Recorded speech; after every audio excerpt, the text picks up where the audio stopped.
Hello and welcome to K&K Play D&D. I am Karin, the second K of K&K. Keith is already at work because you know what we realized today? We realized that we uploaded episode 13 before we uploaded episode 12. So, lucky for you, you get an extra one today. So this is episode 12 of the Anna and Mokana story arc. Lots of good conversations in this one. I hope you enjoy. Let's get those dice rolling. I'm gonna be honest with you. Normally this would be where we would put a previously on K&K Played D&D, but I don't trust myself to remember what happened in episode 11 because apparently I didn't know enough of what happened in episode 12 to realize that we were skipping it entirely. So presumably, Anna and the gang are in Mokana. Something's happening with Tarur and Milosh, and I don't really know what else. Right next to the door that enters into the common room, there's a red door that has just appeared. I blink and sort of look around to see if anyone else has noticed. A few others groggily glance at it, shake their heads, like trying to wipe their eyes. And as you watch them react to this, the door opens and two figures step out. You instantly recognize one as Tarur, and he's followed by a rather tall, very skinny human man in armor. I just sort of freeze in place and look around. How are people reacting to this? Some of them are staring open-mouthed, wide-eyed at this. Others are trying to ignore it because it's outside of normal. Does anyone seem to be, does anyone look aggressive or uncomfortable enough to perhaps make something of this? You'll have to do an insight check. 8. You can't really tell, but you do see the tiefling boy. His eyes are wide, and his tail is stiff, and his fingers are kind of trembly. I quickly cross the room to them. Tar. It is such a long story. I am so sorry.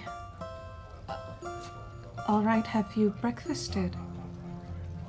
I haven't even slept. But sure, breakfast sounds great. Who is your friend?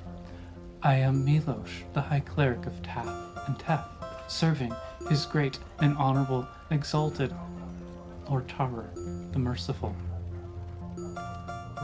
Anna turns back towards Tarur, just sort of open-mouthed.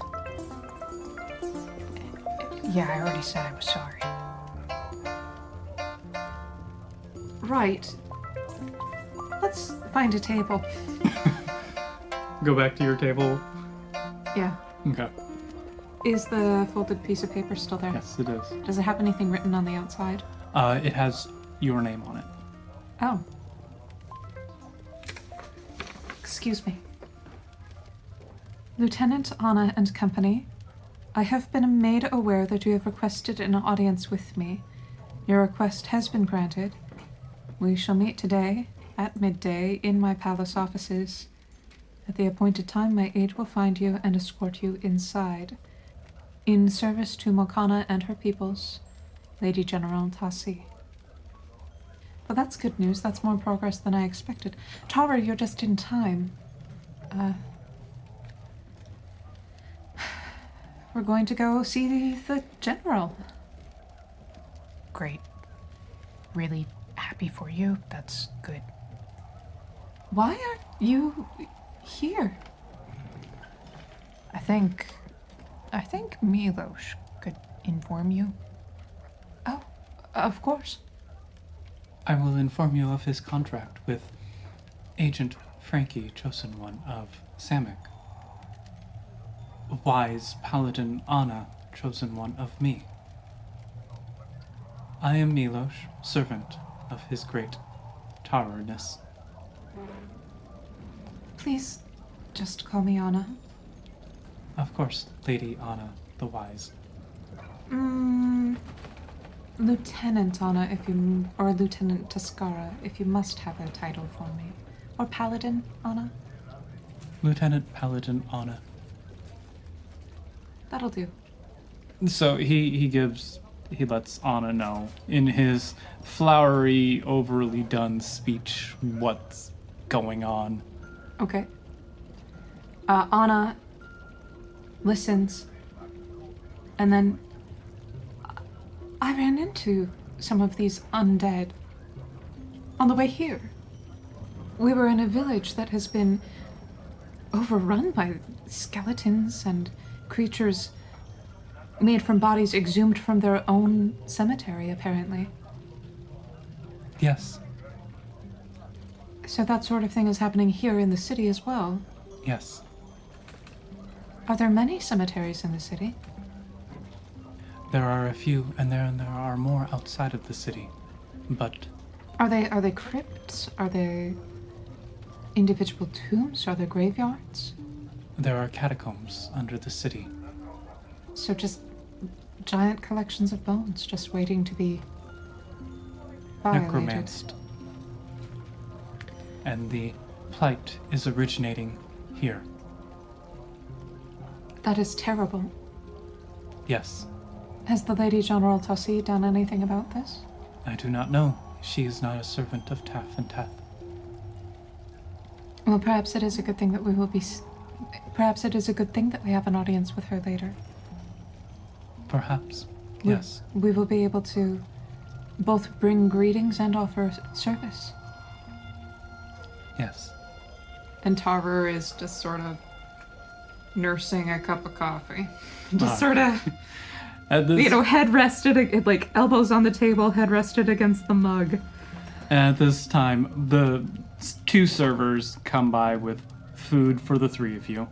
As you three eat, let's switch gears to Dorn and Seastone. What are you boys up to, waking up there in your room and stuff? Well, I'm noticing just how utterly adorable it is for a tabaxi. You know, they sleep curled up. Oh, really? Well, at least this one does. A kind of tail tucked in. It's very, not... You see this guy, and he's, like, solid muscle. Mm-hmm. Fur stretched over this incredible physique. And then it curls up like this little kitten. Aww. And it's very cute. So I'm waking up slowly, mostly so that I can just watch this a little bit. And Seastone?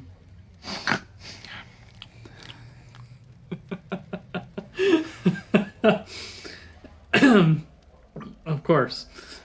No, eventually, I do hear the door on the other side, so one of the ladies is up, so I will go over and shake him awake, and we'll make our way downstairs. Okay.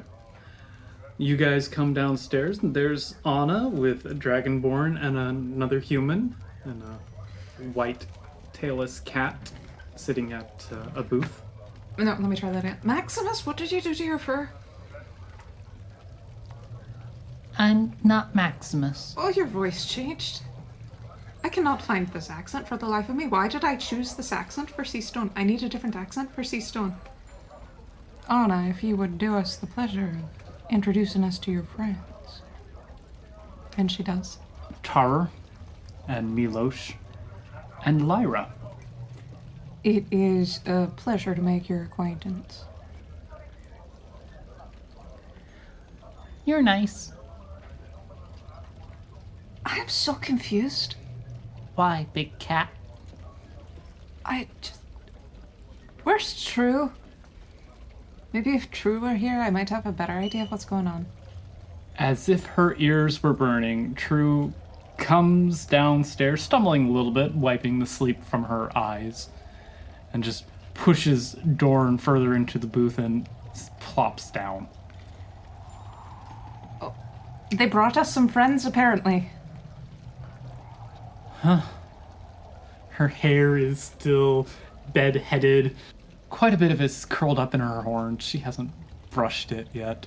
Tarur sort of raises a claw, waves, and then puts his head back down. True blearily stares at the two new men and then looks at the cat and grabs a piece of bacon. We haven't seen Maximus yet this morning. Yeah, he's probably prowling. We have a midday audience with Lady General Tassi. Yeah? Yeah. Okay. Oh, midday. There's only so much drinking you can do before then. So, you have several hours. What are you guys going to do? Anna is going to sit down with Milos and absolutely quiz him on all the details that he knows about this situation with the undead and about the Lady General, well, not Lady General Tassi, but like Mokana in general. Just anything that he knows, she is going to quiz him. So, she wants to know about the undead. Mm-hmm. And what does she want to know about Mokana? How long has this been going on? How many people has it affected? Where are the undead going? Where are they coming from? Who seems to be the source, or what seems to be the source? Reports vary. Okay. They are undead, so their numbers can grow. Sure. Those inside the city, let's see, you guys are at the northern edge of the Merchant's Quarter, in between, close to the, quote, Temple Quarter. Mostly the undead here in Mokana have hit the Warehouse District and the Wharves, Okay. and a little bit of what is coined the Thieves' Quarter, which is the slums within the walls. Oh, okay. Then there's everything outside of the city that's being overrun with the undead. So this would be why the guard was so strong on the bridges. Well, you guys came through the middle gate. That's always the gate where dignitaries and stuff, lords and whatnot, come through. So the undead come out at night, and they just kind of appear from the reports that Milos has gotten. And slowly, within the last month, they've been starting to move further north within the city.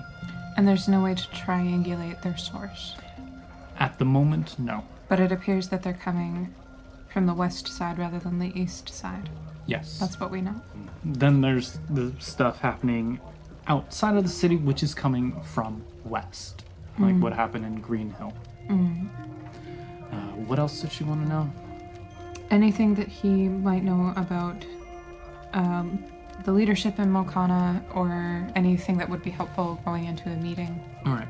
So Mokana is interesting. They do have a monarchy, but it's more. It doesn't actually rule anymore. And they still have. It's a figurehead. Yeah, it's a figurehead.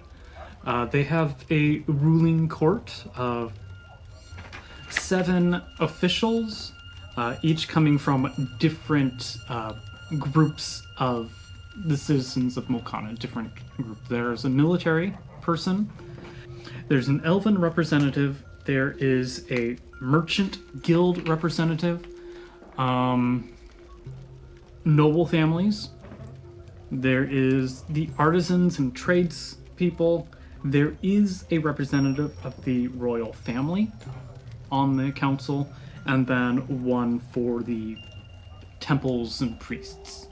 Does Milos know anything about the Lady General? Or is that, he's not super interested? She is on the ruling court. She is the military member on the ruling court. Gotcha. She worked her way up from being a scout to being a general. Okay. And she is related to the royal family. Oh, so is she also the representative, or no? She is not. That is held by someone else. Okay. Yeah. But technically the royal family then has 2 representatives. Technically they do, but position-wise, Tassi is representing the military, while Ursula von Bagen is representing the royal family. Okay. Anna absorbs all of this. And from his networks, each of the attacks outside of the city that his people have been to and has witnessed, there's been figures on the hill. Right, she corroborates that. The figures that she saw. When the skeletons were being destroyed, they rode off. And those figures have been seen at other sites. No one has gotten close to them. In order to see who or what they are. So probably Sandra May's scout of them is the closest that anybody has gotten. Seastone listens to this for about 10 minutes, and then it becomes obvious how in depth Anna is about to go. And that cat cannot take it. No. So he says something along the lines of, I'll be back by mid-morning. And off he goes. Okay. Doran, do you follow or do you stay to hear Milosh's? I mean, I don't trust him out there in the city on his own. So Okay. I'll follow. All right. True stays to hear the report. Tarur falls asleep on his coffee mug. Poor Tarur. And It's been an emotionally draining, last few hours it for Tarur. has been quite the night for him. Yeah. He hasn't even gotten to tell Anna about Kale, Oh, poor guy. and he probably won't get to. And Milosh is just as Milosh as ever. Poor Anna. And Anna just rolls with it. I mean, you have to keep in mind, literally the only people who Anna has actively disliked are Paulo Fjordtaker and the priests of Samick in Duska City. Like, those are literally the only people that she has actively disliked. And Jolg. Well, yes. But, like, they also weren't exactly sitting down to coffee together, you know what I mean? True. So Yeah. Anna just sort of accepts this about Milosh. And if he's a high cleric, if he is the one being sent with messages, sent to clean up messes as well, Yeah. she's going to take that for what it's worth. And what it is worth to her is more than what it's worth to anyone else. So I have one addendum for True. She's not really paying attention. okay. She's trying to wake up. True is not a morning person. No, no. Hence the hair all over, curling on the horns, and she's just a piece of bacon is sticking out of her mouth, and she's staring into the coffee. About 45 minutes later, Mm-hmm. Seastone wanders back, and Dorn shortly thereafter. Okay. And Seastone looks at True. Sister, you have to let somebody comb your hair. Yeah. Right, well, I'm gonna do it then. Huh? What? Yeah. And so he starts brushing her hair for her. And Dorn settles down opposite and just watches this, and it is just the cutest thing. Seastone, roll for brushing. Roll for brushing. Dexterity. That'll be an 11. Well, maybe if you had better sleep hygiene, you wouldn't wake up with your hair like this. So as she's pulling away, she goes to swat at you. That's a 19. I take the hit, and I smack her back. Roll. Just a basic unarmed strike. Basic unarmed. Well, it's either a 16 or a 19. I can't quite tell. It's pretty cocked.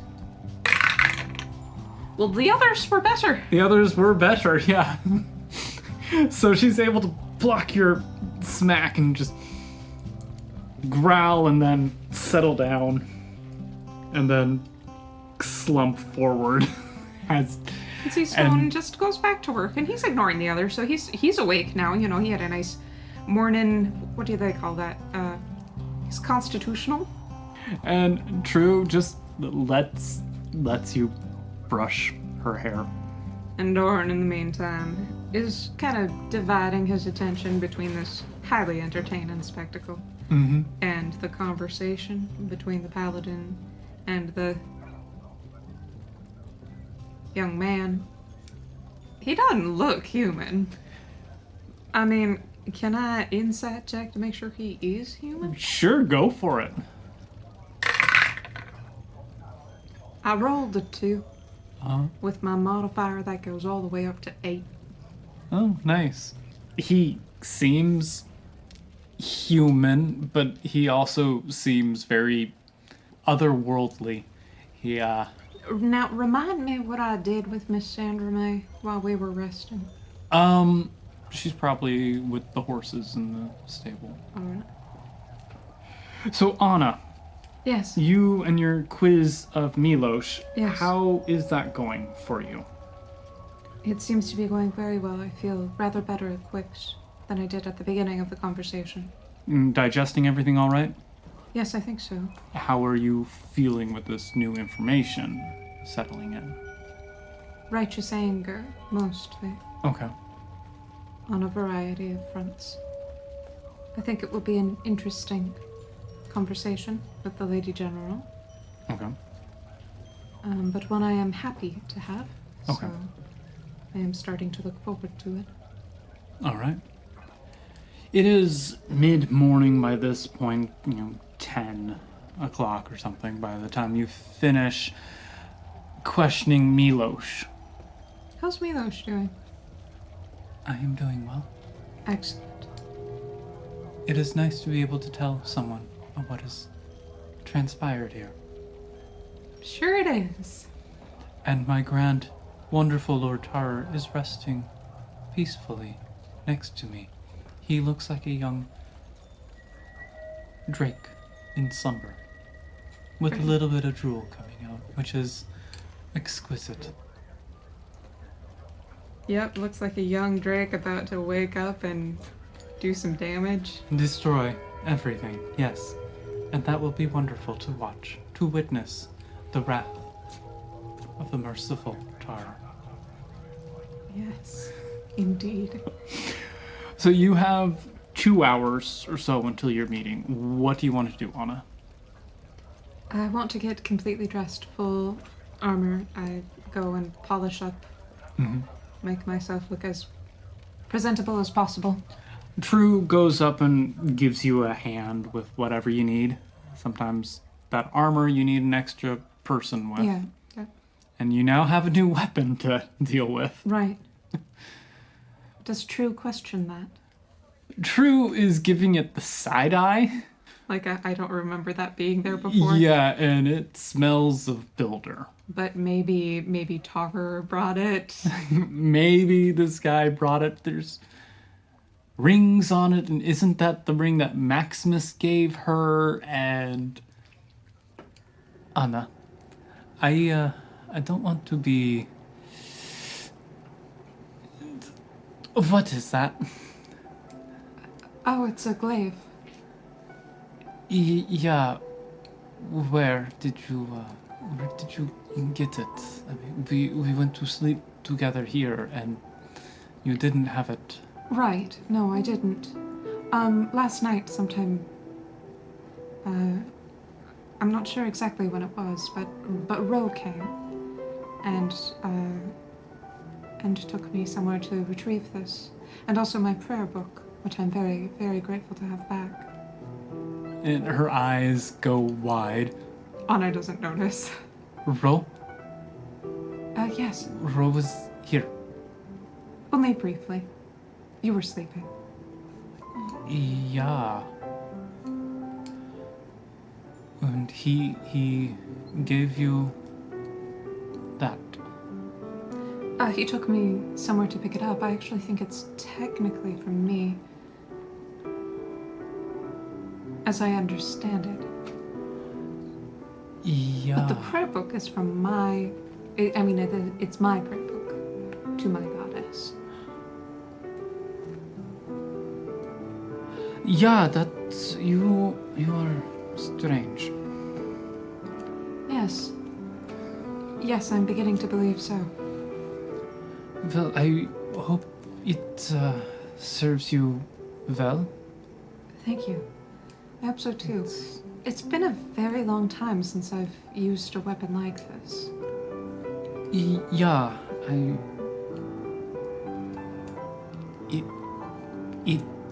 it's nice. Yes, it is, isn't it?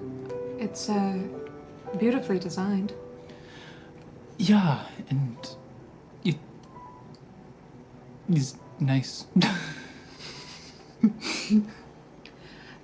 No, so all I'm saying is, people call it thieves can't, but as far as I can tell, thieves usually can. That's all I'm saying. Thank you, Seastone. You're welcome. If I'm going to lean into this awful accent, I might as well, just really go for it. You, Mr. Kitty Cat, have very interesting observations of the world around you. The name is Seastone. Seastone, Kitty Cat. Aye. No, just Seastone. Of course, Mr. Seastone. Brother, actually. But we do not have the same mother, nor father. No, You are but a... the universe kind of produced both of us around the same time, didn't it? Therefore, I'd say we're family and we can't help it. Now, I will say, also, not every family is worth having. So I hope that you are worth having as a brother. This is getting weird. Can I have some more coffee, please? And the tiefling boy brings the pitcher and fills it up. Do you have any decaf? Yeah. I don't think the tabaxi needs any more caffeine, if you know what I mean. Okay. He stops quickly and scurries off and then comes back with a... With a different carafe. Mm-hmm. Anna, you get ready? Mm-hmm. You come downstairs with True, who is fully woken up and fully dressed now. Oh yeah, and Lieutenant Anna Tascara is dressed to the nines in her yes. armor and her new shiny glaive, and she's got like a capelet thing going on, like she's got like the whole, like, she's got the situation. It's a look. And True is dressed in dark muted colors. Not Do you think I might have, should I have rinsed out the bloodstains? Do you think that's alright? Because this is the only robe I brought with me. Should I have brought a different one? Should I have, rinsed this out last night? Yeah. But No, do you not think that the blood adds some authenticity to the stories? I like the bloodstains. This shows what you have done in the name of Taff and Death. I didn't do that in their name. I guarantee you. You fought the undead, did you not? Not in their name. But they are an abomination. They are not the abomination. The undead are. The people who raised them. Who raised them. They are the abomination. I agree with you there as well. The dead can't help what happens to them. If they're calling them the problem. That's how I see it anyway. I'm still happy to, shove skeleton skulls together. They make a really satisfying crack when they break. Yes, they do. I assume that they sound better when they don't have the flesh in the way and stuff inside them to squish about. And there, everybody, is your unsettling thought for the morning. I'm very much obliged for that little image. You're welcome, Shipmaster Dorn. Just call me Dorn. You're welcome, Master Dorn. Just call me Dorn. You're welcome, Just Dorn.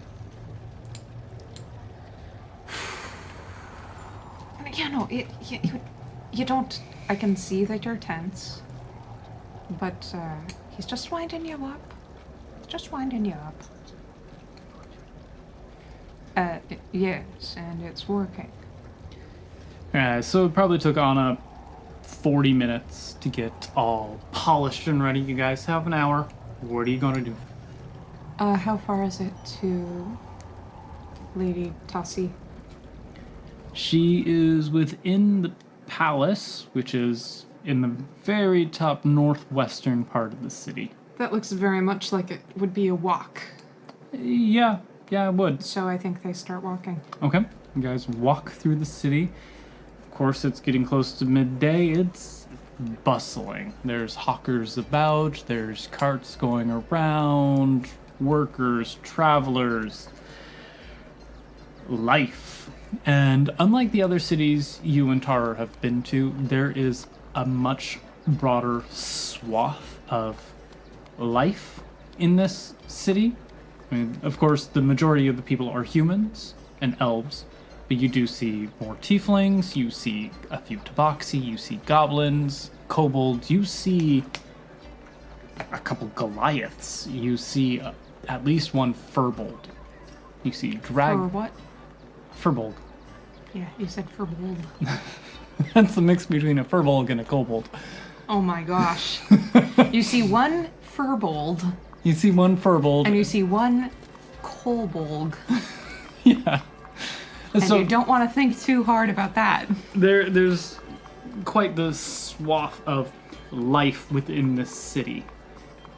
Seastone is commenting on everything. Of course he is. In his, ridiculous accent, he's going to talk about every single thing he says. Nope. He's going gonna to talk talk about every single thing he he says. says. He's going to talk about every single thing he sees. Running commentary of the city. Oh, I. And then, Anna, make a perception check. Great. Yeah, that'll go well. That's a 20. You think so? I see a 20 sticking face up. If you say a 20, I'm not going to argue. That'll be a 23. Okay. So, you guys are walking through, you're on the big avenue that leads through the city. It's not straight, it kind of curves a bit. Looking forward into the next square, you see a white tailless cat coming towards you, followed by a gnome. By a gnome? A gnome in a suit, a full three-piece suit, thick spectacles on his face, and a neatly trimmed beard, though the sideburns are getting a little bit longer. His hair is pulled back with a bow. Lyra is leading him to you, Like straight towards us. straight towards you. I salute, because that's what I do. The gnome man stops, clicks his heels together, and gives you a half bow. Not low, not a nod of his head, just kind of in between them. The Lady General Tassi has bid me to come collect you. Please follow me. Clicks his heels again, about faces, and goes through the crowd. And the cat gets up and follows. Anna falls into step behind. The rest sort of shuffle. Shuffle along, yeah. Tarur is just awake. True is at his side, kind of guiding him through, and Milos is looming right behind, making sure this creature doesn't do anything untoward or harmful to his exalted high poobah, Lord Tarur. Yeah, I'm really gonna make Freaky regret that. Seastone, when you look around, do you see any signs of any sort of undead activity or anything like that? Aren't some monks like in tune with the gods and have like radiant sort of, I don't know what it is, like it's not magic, but well, I don't know that I would call it magic either. You're right about that. We call it ki. It's this energy thing. You just sort of see it between people in things and anything really. If you know where the key point is, you can break stone. It's much more effective than a maul or an axe. But it takes years of training and it's just not worth it for most people.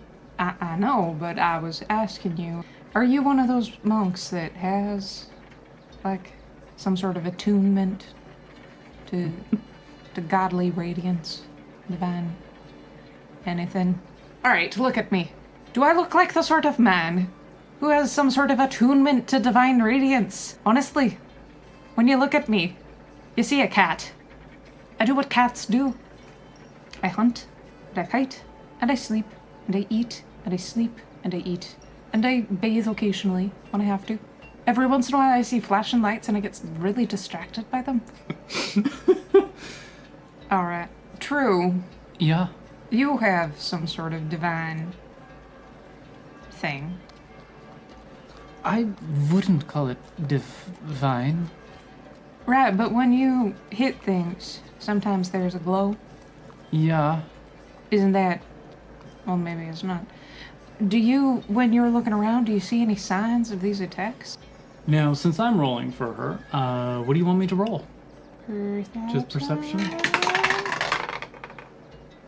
That was a 3 plus 12. 15. Great.